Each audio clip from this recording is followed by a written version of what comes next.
ಎಲ್ಲ ಜಯವು ನೀಡಿದರು. ನಾವು ಹಿಂದಿನ ಜೀವಿತವನ್ನು ಜ್ಞಾಪಕ ಮಾಡಿಕೊಂಡಾಗ ಬೆಟ್ಟದಷ್ಟು ನಮ್ಮ ಎದುರಾಗಿತ್ತು. ನಮ್ಮ ಕುಂದ ಕೊರತೆಗಳು ಕೂಡ ಅಪಾರವಾಗಿತ್ತು. ಬಿಡುಗಡೆ ಇಲ್ಲದೆ ನಾವು ಕಟ್ಟಿ ಹಾಕಿದವರಾಗಿದ್ದೆವು.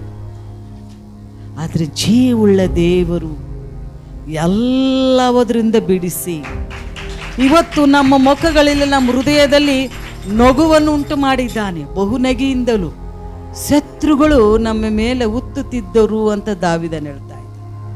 ಆದರೆ ದೇವರು ನಗೆಯಿಂದಲೂ ಸಮಾಧಾನದಿಂದಲೂ ನೆಮ್ಮದಿಯಿಂದಲೂ ಏನ್ ಬಂದು ನನ್ನ ದೇವರಿದ್ದಾನೆ, ಎಲ್ಲಾ ಭಯದಿಂದ ದೇವರು ಬಿಡಿಸಿ. ಹೌದಾ? ಅದಕ್ಕೆ ದಾವೀದನು ಹೇಳ್ತಾನೆ, ದಾವೀದನಂತ ದೇವರನ್ನು ಆಶ್ರಯಿಸಿಕೊಂಡಾಗ ಒಳ್ಳೆ ಪ್ರಾರ್ಥನಾ ಪರಲು ದಾವೀದನು. ಆ ಪ್ರಾರ್ಥನೆಯಲ್ಲಿ ಎಂಥ ವಿಜಯವನ್ನು ಕಾಣ್ತಿದ್ನಂದ್ರೆ ಎಲ್ಲ ಶತ್ರುಗಳು ಬಾಯಿ ಕಟ್ಟಿ ಹಾಕ್ಬಿಟ್ನಂತೆ. ಯುದ್ಧ ಮಾಡೋರು ಬರರೆಲ್ಲರೂ ಈತನಿಗೆ ಆಧೀನವಾಗಿ ಈತನ ಹೆಸರು ಕೇಳಿದ್ರೆ ಭಯಪಡುವರಾಗಿದ್ರಂತೆ. ದಾವೀದನೆಷ್ಟನವನು, ಆತನ ಮನೆ ಎಷ್ಟರವುದು, ಆತನ ಹೆಸರು ಕೇಳುಮದ ಮಾತ್ರದಿಂದಲೇ ಸುತ್ತಮುತ್ತ ದೇಶ ಪಟ್ಟಣ ಎಲ್ಲರೂ ಭಯ ಪಡ್ತಾ ಇದ್ದವು. ಜನರಿಗೆ ಭಯ ಹುಟ್ಟಿಸ್ಬೇಕಂದ್ರೆ ನೀವು ದೇವರ ಪಾದ ಹಿಡ್ಕೊ. దేవుడు తాను ఎచ్చెత్తు తన సైన్యముతో నేను ముందుగా ఉంచుతాడు. దూతల్ని కావలించాడు. భయం వస్తుంది వాళ్ళకు.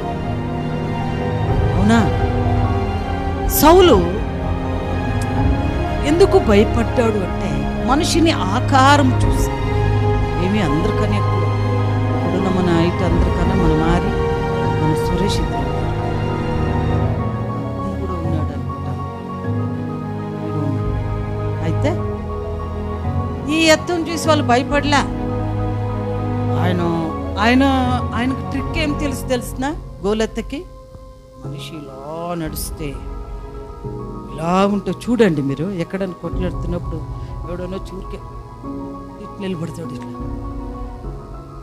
ఆ నిలబడిన రీతి చూస్తే అబ్బా వీడేం కొట్లాడకి వచ్చినట్టున్నాడు, వీనికేం అందరు ఉన్నట్టున్నారు, వీడేం చాలా గట్టివాడు ఉన్నట్టున్నాడు, వీడేం కోడి ఉన్నట్టున్నాడు, వీడు సామాన్యుడు కాదు. ఇట్లా నిలబడిన వాళ్ళకి నిలబడితే ఎవరు అనుకుంటున్నారు?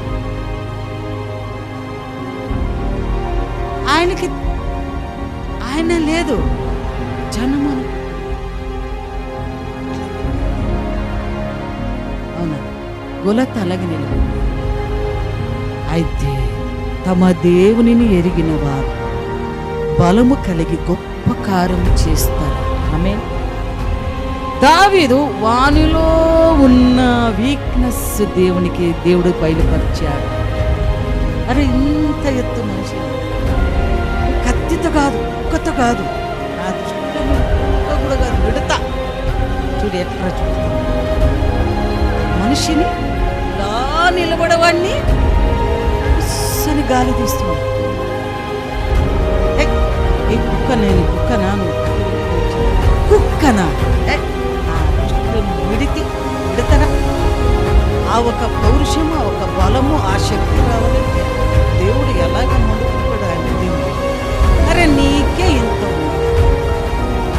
ఇశ్రాయేలు దేవుని బిడ్డలైన నేనెందుకు భయపడాలి? ఈరోజు దేవుడు నిన్ను నా చేతికి అప్పచెప్తాడు. మన జనం ఒకటే కాదు, ప్రపంచంలో యావత్తు జనము తెలుసుకోవాలి ఇశ్రాయేలు దేవుడే నిజమైన దేవుడని. నీ ద్వారా నువ్వు చేయొచ్చున్న ఈ కార్యం, నువ్వు ఎవరినైతే హీనించావో, ఎవరినైతే అవమానించి నెల వరకు వాళ్ళు దాచిపెట్టుకున్నారో భయముతో, ఇప్పుడు వారి ఎదుటనే నిన్ను చంపుతాన్రా.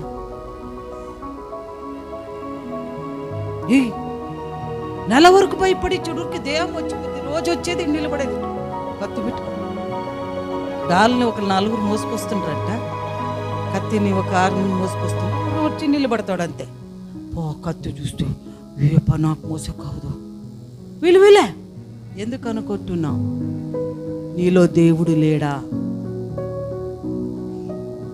ఈ లోకములో ఉన్నవాడు కంటే మనలో ఉన్నవాడు గొప్పవాడు. గొప్ప దేవునిని ఆరాధిస్తున్నాం. మృతులలో లేచినవాడు, సజీవుడైనవాడు, శాశ్వత కాలం మొదలుకొని శాశ్వత కాలం వరకు ఆయన రాజ్యమే నిలుచును, ఆయన చిత్తమే జరుగును. ఆయనే ఆది అంతము, ఆయనే అల్ప ఒమేగా, కడపటివాడు మొదటవాడు. ఎప్పుడైతే దావీదు కొట్టోడు వచ్చాడు, రాళ్ళు విసిరాడు. అట్లా రాళ్ళు ఎన్నుకున్నాడు. అందరు భయపడి దాపెట్టుకుంటుంటే ఈయన ఎదురవుతున్నాడు. రాళ్ళు వంగి రాళ్ళు తీసుకొని మేము అక్కడ చూసాము. ఈ పక్క ఒక లోయ, ఇది పర్వతం ఉందన్నమాట. ఆ పక్క ఉంది, మధ్యలో అది వంక అనమాట. అది ఎండిపోయి ఆ రాళ్ళు ఉంటాయి కదా, తెల్ల రాళ్ళు, ఎర్ర రాళ్ళు, వాళ్ళ పించులు ఇప్పటికూ పడ్డాయని రాళ్ళు దండుకున్నాయి. వంగి 5 రాళ్ళు ఎన్నుకున్నాడు. అది మనం చూస్తుంటే ఆశ్చర్యం వేస్తుంది. ఒక్కటి వెనకలెళ్ళాడు, వెనకలెళ్ళి ఇడిచాడు, ఇట్లా ఇడిచాడు. ఎక్కడికి వచ్చింది?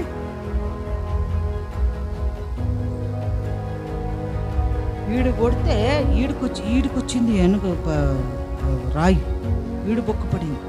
వీడు కొడితే ఆంగత వాని ముందు పడిపోయాడు. నా కత్తి అయితే అపరిశుద్ధం అవుతుందని వాని కత్తి తీసుకొని తల తీసి పెట్టుకొని అందరు భయపడి వెరుగు. ఎప్పుడైతే వాళ్ళు భయపడి పరిగెత్తున్నారు, వీళ్ళు ఇప్పుడు ఇట్లా ఉన్నారు కదా, వీళ్ళు ఇప్పుడు పరిగెత్తిపోతున్నారు చంపడానికి. ఎట్లా చూడండి. మరి అమ్మ చెప్పింది, మేము కూడా పోయి యుద్ధము. అట్లా మనం పోరాడేది మనుషులతో కాదు, మనం పోరాడేది మనుషులతో కాదు, దురాత్మ సైన్యం, అంధకార శక్తులు, చీకటి నాదులతో.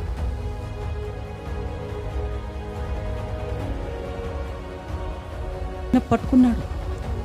వాని కొరకు లేచి నిలబడి ప్రార్థించాలి, గద్దించాలి. నీ కుటుంబానికి నీకు కావలసిన అవసరతలు తీసుకోవాలి. దేవునిని నువ్వు తెలుసుకోవాలి. హల్లెలూయా. కాబట్టి ప్రియ దేవుని బిడ్డ, ఎందుకు ఈ మాట పలుకుతున్నాడో తెలియదు. భయపడొద్దు, దిగులు చెందొద్దు. దేవుడు మన పక్షముగా ఉన్నప్పుడు మనకి విరోధి ఎవడు? విరోధి ఒకడే. వాడెవడు? అపవాది. వానికి వాని సైన్యానికి నరకము, నిత్యాగ్ని నరకము, అగ్నిగుండ తెరవబడింది. దేవుని బిడ్డలైన నీకు నాకు పరలోకములు జయగీత పాడుచు దేవుని ఆలయానికి సుందరంగా పరలోకని చేరడానికి మన కోసం దాచి ఉంచిన బోనాలు, మన కోసం దాచి ఉంచిన కిరీటాలు, మన కోసం దాచి ఉంచిన అనేక బంగారు వీధిలో నడవడానికి దేవుడు సిద్ధపరిచాడు. అది కావాలో ఇది కావాలో నువ్వు కోరుకోవాలి. కోరుకొని దేవుని యందు భయభక్తి కలిగి మెల్లగా నడవాలి. ఎవరు ఎలాగనపోయి విర్రివిగావా, నీ బిల్లుని విరిచివాడాయని. ఎందుకు? వద్దు. దేవుని కోదలు, యుద్ధము నాది అన్నాడు దేవుడు. జయము నీది, యుద్ధము నాది. పోరాణిమునితో నేను పోరాడతాను. మౌనమగుండి ఈరోజు చేసిన కార్యము ఎన్నడూ నీ జీవితంలో ఎదురవుదు. అలాంటి మౌనముగుండి దేవుడు అద్భుతం విడుపుతం చేస్తాడు. హల్లెలూయా, హల్లెలూయా.